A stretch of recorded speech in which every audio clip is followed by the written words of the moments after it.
Hello, everyone. Welcome to lecture number 5.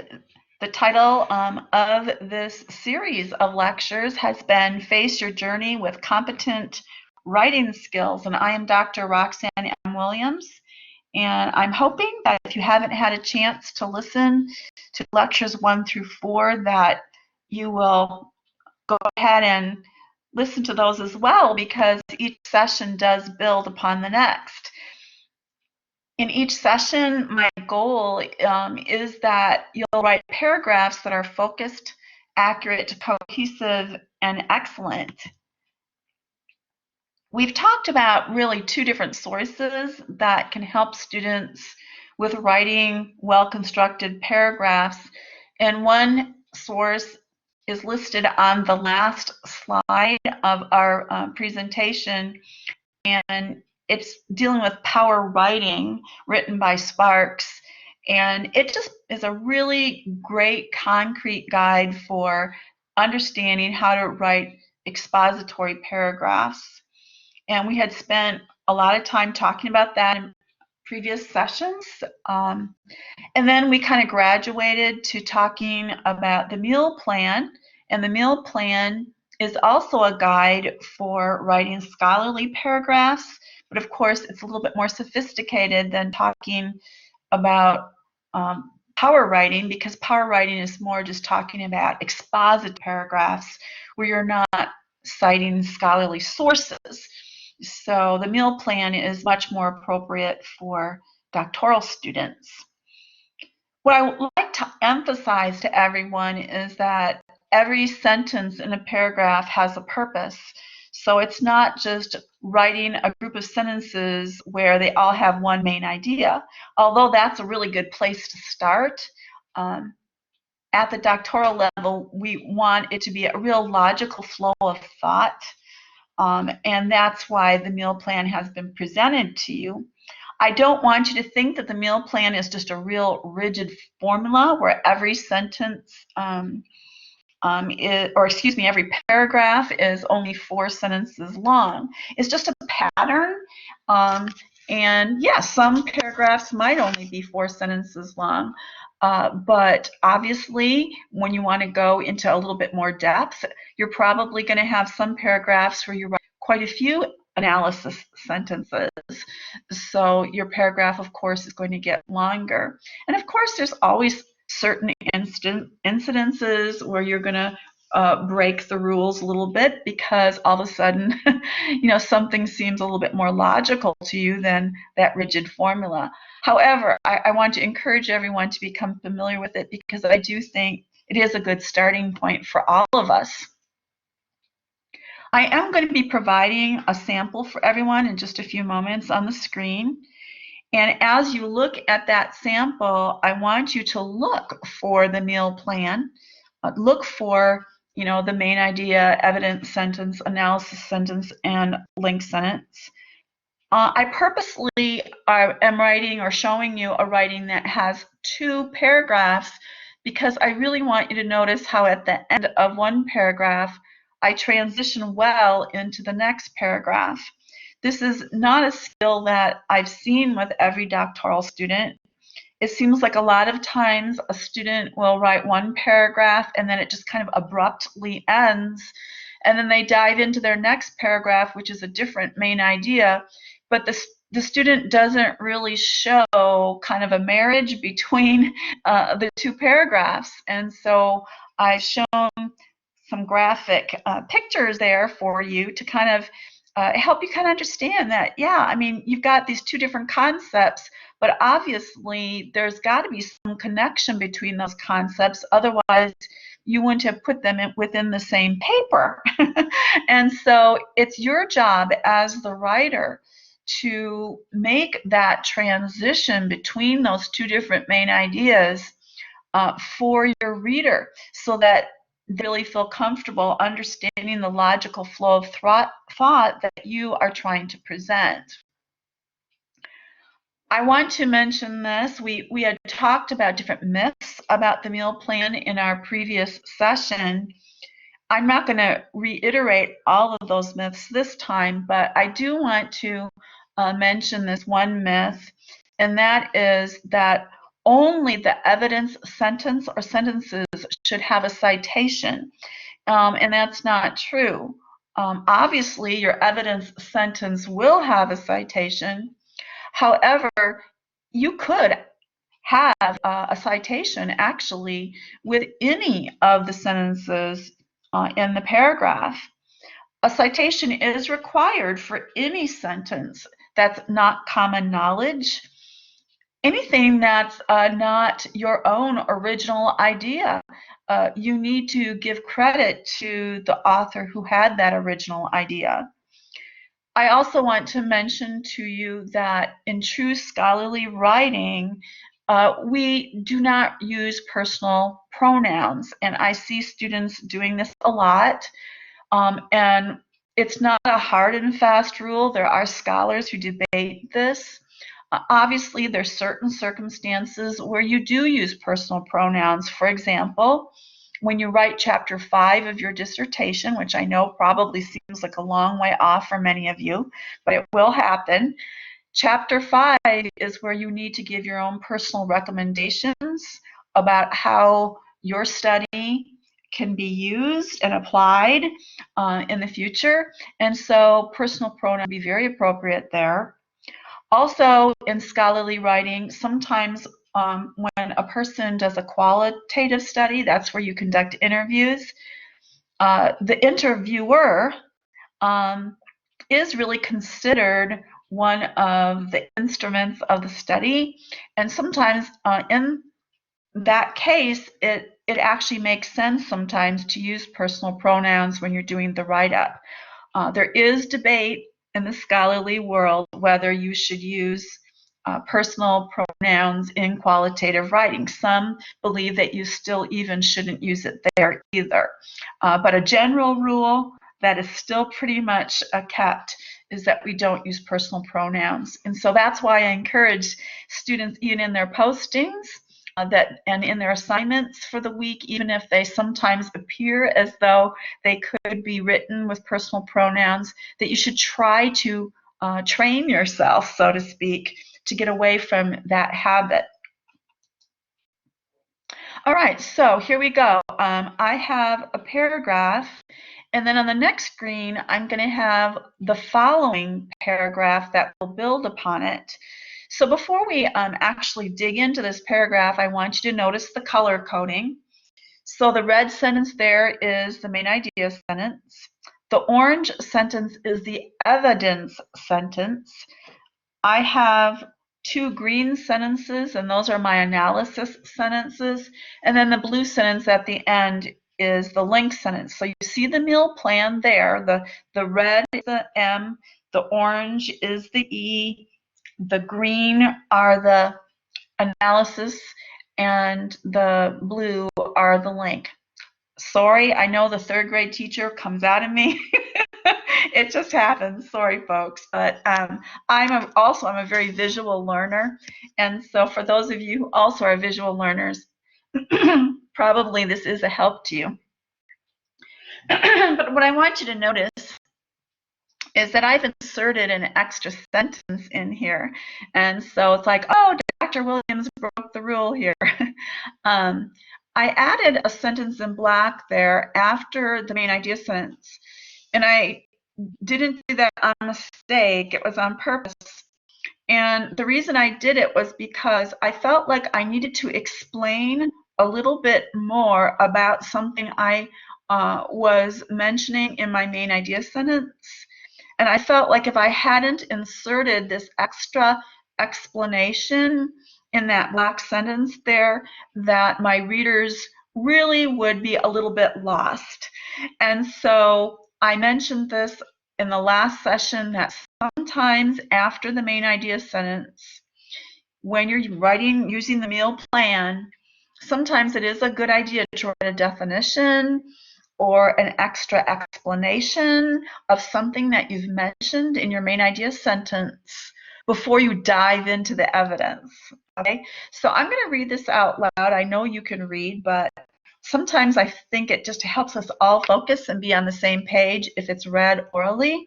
So I'm going to read this, and I want you to really note what's in each sentence and the purpose of each sentence, and then really grasp that link sentence at the end because it's going to guide us into our next paragraph. So here we go. Discussion of the merits of personality type diversity may need to include acknowledgement of sameness. The Myers-Briggs type indicator is an instrument that categorizes a person into one of 16 personality types by using a series of letters. Researchers using the MBTI discovered that there was a predominance of SFJ personality profiles among elementary teachers and a predominance of NTJ profiles among high school teachers. Espousing the merits of appreciating diversity may have its limits when discussing teacher personality differences. If most of elementary teachers have a profile of SFJ, obviously there is a lack of personality type diversity, and the same would be true of the NTJ high school teachers. An inquiry to be addressed might be the amount of relational satisfaction that exists among so much personality type sameness. Okay, now I want you to really pause for a moment and look at these sentences. Do you see that there really was a purpose for each of these sentences? I didn't just talk about personality type and then just kind of throw a whole bunch of sentences together about personalities. The reason I put that black sentence in there, do you see now why I did that? I didn't want to dive into talking about the Myers-Briggs types indicator, just dive into that without really explaining that if you weren't familiar with it at all, that that instrument put people basically into categories, and there were letters, a series of letters that identified the personality type. And if I hadn't taken the time to do that and just dove right into that orange sentence there, my evidence sentence, the reader wouldn't have that extra background knowledge. Now, obviously, a lot of people are familiar with the Myers-Briggs anymore, especially in education. But I don't know that all of my readers have that background, and so that's why that was really necessary there. Okay, let's really look at that blue sentence at the bottom. You'll notice, oh, wait a minute, before I do that, let's talk a little bit more about some of the previous sentences. Did you notice the green sentences? Okay, these are the analysis sentences, and I think a lot of students have trouble with the analysis sentences. A lot of students just avoid them entirely, and what they do is they put a string of evidence sentences together of different articles that they've read, and they never really do the analysis. Analysis is not coming up with new information, really. What analysis is doing is you are looking at what the evidence said, and you are breaking it apart for the reader. And you might even propose something that's a little bit new, but you're really helping the reader know that you've compared and contrast some of the ideas in that evidence to come up with some of really your own ideas. But these own ideas, they're not just like your opinion. You know, if it's just your opinion, then it's not scholarly. But if it is truly that you are taking your thoughts and putting them on paper in these green sentences based upon the stuff that you read in that orange sentence, then it's truly analysis. Usually, you're probably in your evidence sentence going to have more than one author. You'll see in my orange evidence sentence that it's only one study done by a group of authors, with the first author being Sears. But usually after you've really developed your literature review as a scholar, you're probably going to have like several pieces of research that affirm a certain concept. And then, oh, this is where the fun begins if you're a true scholar. You really compare and contrast all the different articles that talked about the same concept, and that's where the analysis sentences really become fun. And because you're being the intellectual analyzer after you've looked at all this literature. But of course, if you've only read one article, it becomes a little bit difficult to do a lot of analysis. But you'll end up doing a lot of analysis after you've done more reading. Okay, with that being said, now let's look at that blue link sentence at the end. Remember, a link sentence should tie the whole paragraph together, but if it's really well written, it also will connect to your next paragraph. So let's again look at that blue sentence. An inquiry to be addressed might be the amount of relational satisfaction that exists among so much personality type sameness.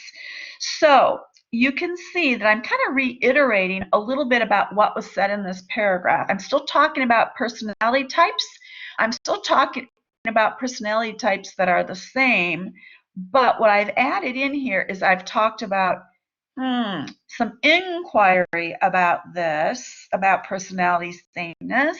So in other words, some research, and how that relates to relational satisfaction. So the reader now knows, okay, in the next paragraph, she's probably still going to be talking about personality type sameness, but she's probably going to be talking about how that connects to relational satisfaction and maybe some other research, because she used the word inquiry there, which is a fancy way of just saying some other people did some studies.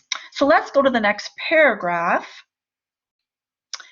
Relational satisfaction and personality types have been studied. Inconclusive evidence was found between personality typing and relational satisfaction among teacher mentoring pairs. The small population sample of Williams' study had been the reason for the inconclusive evidence. Perhaps a replicated study with a larger number of participants may demonstrate oops, I think I made a typo, may demonstrate that there is statistical relationship between personality types and relational satisfaction. Updated research on personality types may benefit discussions of diversity. Okay, so in this next sentence, or excuse me, this next paragraph that we've just looked at now, I hope that you see that there was a good connection between the previous paragraph and this one, because I was still talking about personality type, but I was focusing on relational satisfaction and some evidence that I have about that. And then I cited my evidence, but then I analyzed that evidence in my green sentences, and then I tied it together with my link sentence. So this paragraph that's right in front of your face right now did follow the meal plan. I didn't insert an extra sentence, although you will notice that I do have two analysis sentences, okay? But it's following the meal plan for sure. Okay, so I said in my last sentence, updated research on personality types may benefit discussions of diversity. So the reader now expects, okay, in her next paragraph, she's probably going to talk about some research that's even more current than 2009. I did not insert another paragraph on this on this link right here on the next screen. But I just wanted you, again, to kind of see what I'm thinking here about the importance of link sentences And when you use those linked sentences, all of a sudden you have more than just that cohesion of one sentence to the next. Now you have something called coherence, where you have, multiple paragraphs really clinging together well. And the writer can create that by well-crafted linked sentences. That's part of it. And also another part of it is creating well-crafted, I call transition paragraphs, but we're not going to get into that today. All right, so now we're going to get into what probably a lot of you want to hear about, and that is correct APA citations. Of course, I'm not going to give you all the examples that there are, because that's why you have an APA manual. We all as scholars have to look those things up, right? But what I'm going to do is just give you some real basic guidelines that I think a lot of beginning doctoral students are not aware of. And once they're aware of these things, then they're off and running, and then they know how to use their APA manual a little bit more effectively. One of the things that I want to emphasize to you is that when we cite authors, we need to cite scholarly sources. In LDR 711, one of the weeks especially talked about that, and a lot of resources were given to students. However, I still see a lot of students who, in their reference list, they may have a blog. They may have some source that I've actually clicked on the link and gone to that link and looked at it, and oh my goodness, I can tell that it is not a scholarly peer-reviewed anything.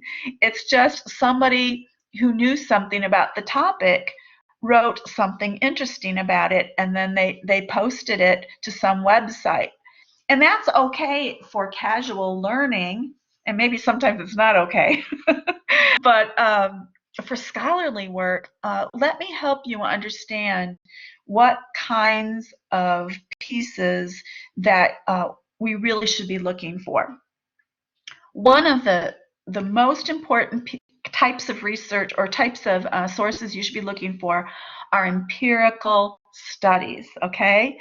So by empirical, that maybe is a word that's new to some of you, but what we mean by empirical studies is that it's somebody who actually did real, true research. If you're a person who just reads stuff and reports on it, that's not really being a true researcher, okay? And an empirical research means that you actually collected the data yourself. You went out and got participants and you conducted interviews, or you sought out participants and you had them fill out surveys. You collected all that data, you analyzed all that data, and then you wrote it up. And more than likely, hopefully, that person had to go through what's called an IRB process, where they had to, before they even collected their data, got approval to do this data collection process with the particular participants that they have identified. And so when you go into looking for articles and you're trying to decide, okay, are these truly empirical studies? Let me give you a few hints. An empirical study, the headings will give it away. There'll be headings that say like methodology. There'll be a heading that says literature review. There'll be a heading that says results or findings. And there'll be a heading that says like recommendations for future researchers. Those kind of headings, if you see those kind of headings and then you actually see raw data that they're reporting on in the article, that is an empirical study. And that, to me, those are the prize sources that you need to be looking for.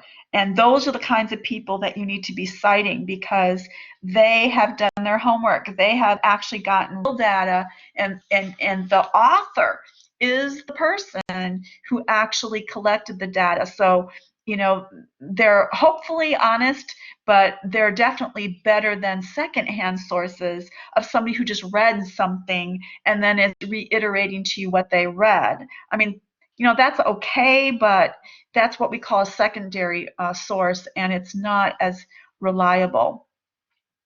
Um, and I know in LDR 711, we've talked about going to Ulrich's database, which is in the University of Phoenix's library, and you click on that database, and then you can find the articles that are rated as scholarly peer reviewed. And it kind of looks like a little shirt that you click on, and that little symbol shows you that this is a scholarly peer-reviewed journal article. But even some of those might not be empirical studies, and some of those might still be valid, but the empirical ones are the ones that are the most valuable.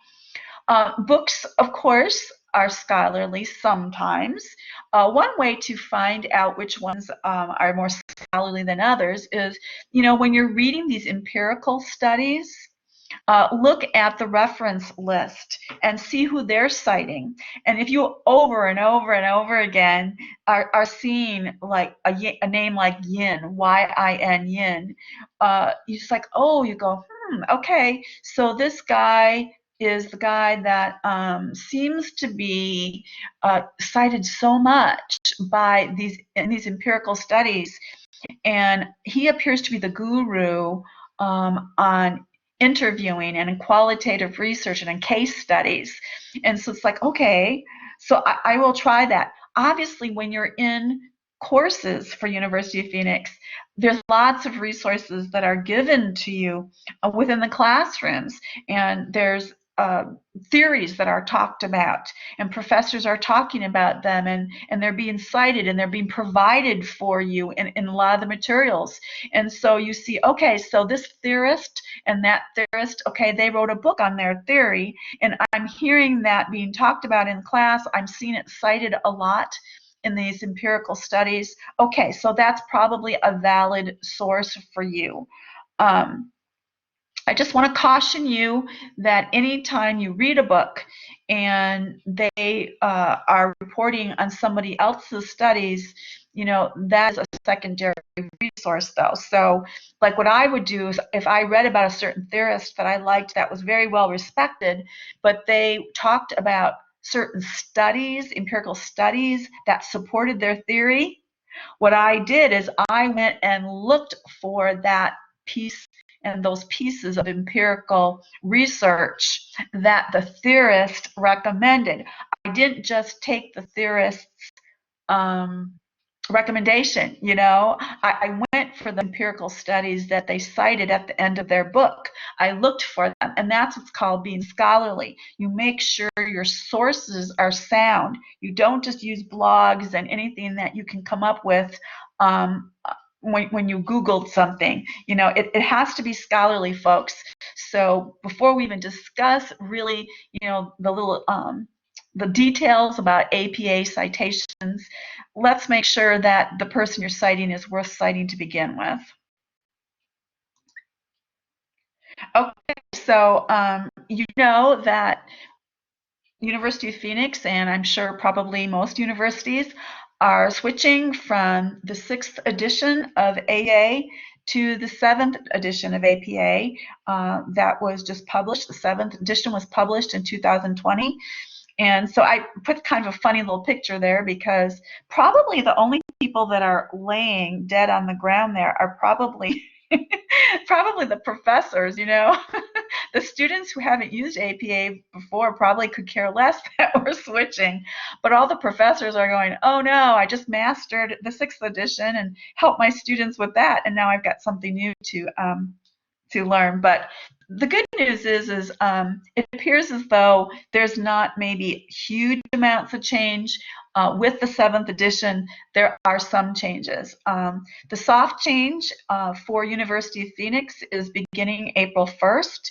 And so soft change means that students and professors get some grace if they're not sure, which way to format some things, and there might be a little bit of inconsistency once in a while between the 6th and 7th edition guidelines. But then in August, there's going to be a hard change, and then everyone's going to be expected to follow 7th edition. Okay, so here we go. I'm going to give you some real basic information about APA. So here we go. If you have just one author that you're citing, and it's you're just paraphrasing, okay? We're not talking about a direct quote, but you're paraphrasing. And by the way, paraphrasing is really encouraged more than direct quotes. Okay, so direct quotes are kind of okay when you're just trying to get your feet wet and you're learning about scholarly work. But as you grow as a scholar, you should paraphrase as much as possible and use very few direct quotes. Okay, look at the top bulleted item there. You'll see that if I just have one author, it's pretty simple. After I talk about, whatever it is that I believe that Newman has said in his book or his article, then I put in parentheses with a comma after the author's name and the year of publication. So that's pretty simple. But a student errors at the bottom of the screen. This is what I see happy students do a lot.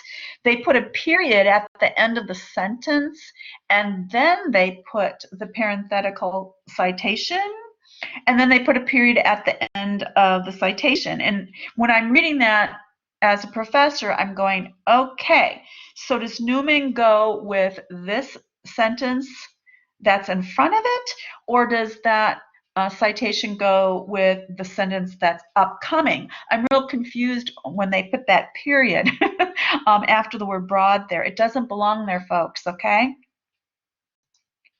All right, next example. Let's say that you have decided that you're going to paraphrase again with one author, but this time you want to use the author's name outside the parentheses. So the author's name is actually part of the sentence, and that's an okay way of doing it too. And we call that a narrative citation. And when you do that, though, then you need to have the year of publication directly after that author's name, okay? Directly. Right after Williams there at the 2009 in parentheses. The general rule is to include the author and the date in every in-text citation. There is a little exception to that. Like if you are going to write a paragraph where you're only going to write about one particular author and you use that author's name over and over and over again, I suggest you look at the 7th edition APA manual, section 8.16, and you'll see how that works. It's not really that complex, but I think it's easier for you to actually read it than for me to explain that, okay? Now let's talk about paraphrasing two authors. If you look at the top of the screen, you'll notice at the end of this paraphrased sentence that in parentheses I wrote the two authors' names, and you'll notice that there's an ampersand there between the names. There's no comma after Bloomberg, notice that? But there is a comma after both of the authors and then the year of publication. If you look at the bottom of the screen, I have basically, trying to cite again the same two authors, but this time I decided I wanted to use the author's names in the sentence itself, and we call that a narrative citation. So you'll see that the year is the only thing that's used after their name. And I want you also to notice that an ampersand is not used. The word is spelled out, A-N-D, between the author's names. A lot of students get that confused, okay? So I just wanted you to notice that. Next screen, I'm showing you when we're paraphrasing 3 or more authors. In the 6th edition, if you look at the end of the first bulleted item, you'll see that I have listed all the authors there with a comma and the year, okay? And so in the 6th edition, if you had 3, 4, 5 authors, the first time you cited that piece of literature, you needed to put all the authors' names, comma, and the year of publication, okay? And then in subsequent citations of those same authors, you would use the author's name, the first author's name, followed by et al., period. But now the 7th edition, that's changed slightly. So let's take a look at the 7th edition. They've made it actually easier on you. Okay, so the 7th edition, citations for 3 or more authors are shortened to et al., even with the first citation. So I've given you an example of that in the second bulleted item. You'll see Myers et al., period, comma, and then the year. And then if you were going to do that like in a narrative where you just wanted to use the author's name outside the parentheses, then you just say Myers et al., period, and then the year in parentheses, and then you'd finish your sentence that way. Obviously, you're not going to probably remember all of this the first time you hear it, but you can always refer to this PowerPoint to help yourself. Next screen, I'm showing you that sometimes you paraphrase something, and there's actually several different pieces of literature that support that same concept. So you'll see that in that sentence I've written at the top there, there was a study by Calkins and Kelly that was published in 2005. And then there was another study that was published by Hobson in 2002. And then there's a third study published by an author with the last name of Rose, published in 2003. And all 3 pieces of those literature supported that same concept. And when, as a scholar, you get really excited about that when you find several pieces of literature that support the same concept, because it shows that you're doing your homework, and it really just shows a lot of evidence to support ideas that you're trying to convey in your paper.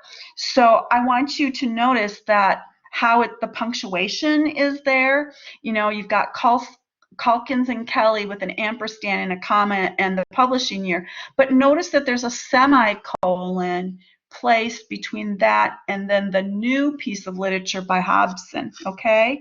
And then Hobson is just only one author, comma, publication date, followed by a semicolon, and of course then your next author. So I just wanted you to notice the punctuation. I also want you to notice the alphabetical order, okay? Calkins comes before Hobson, and Hobson comes before Rose. We do not alphabetize authors of the same piece of literature. So like Calkins obviously contributed more information to the article than Kelly did, and so that's why Calkins is listed first. So a piece of literature, all in itself, the person who contributed the most information was the one who got their name first. So if Williams provided the most information in a published article, Williams would come before Atkins, okay? But when you have several pieces of literature in the same parenthetical citation, several different pieces of literature, then they're alphabetized. Okay, let's go on to the next screen.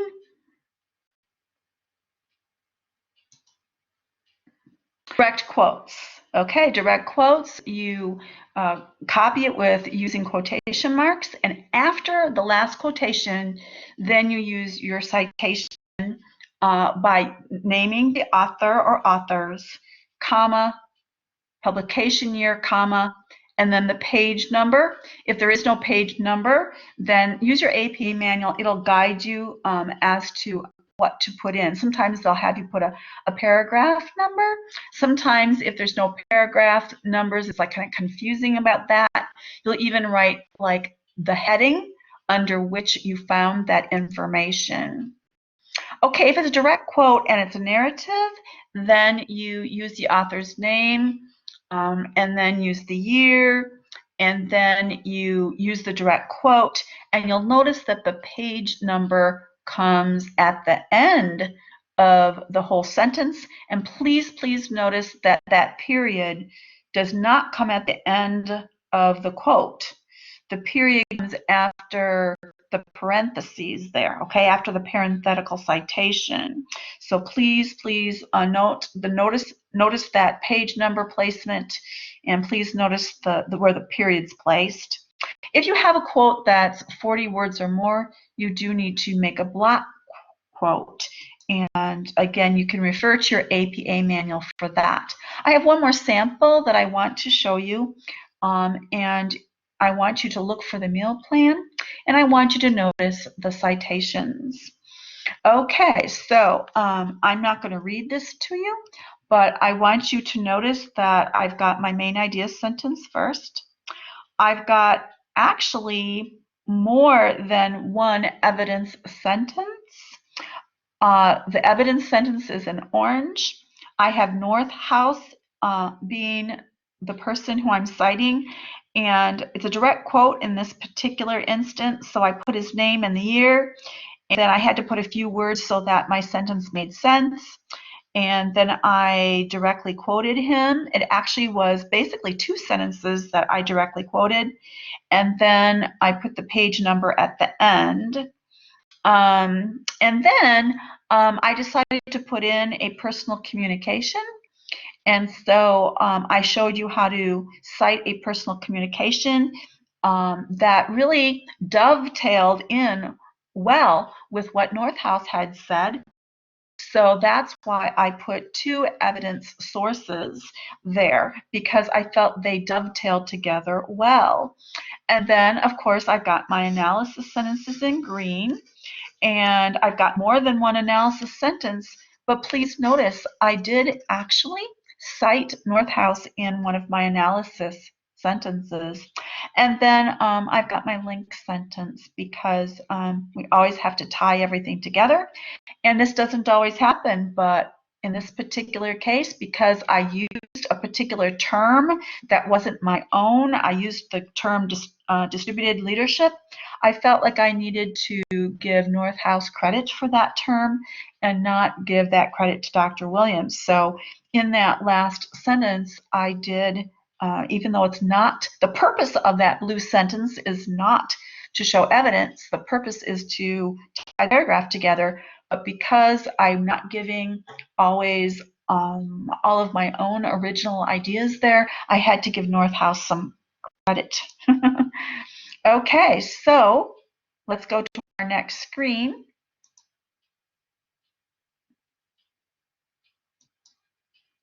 If we can.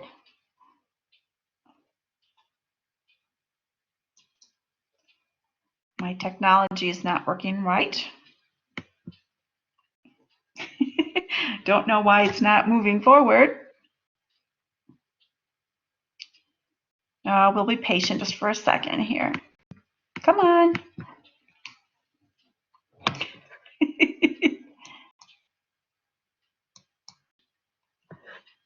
I don't know why it's frozen. Can you? I hope everybody can hear me and we're all connected here.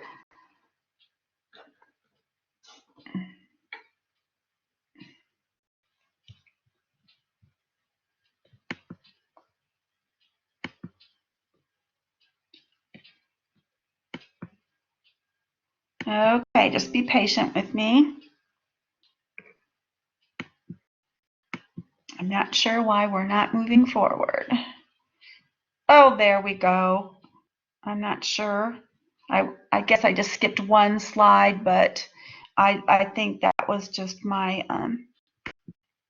there we go. Okay, we're fine now. I just wanted to kind of tie this all together, that we are trying to face our journey with competent writing skills.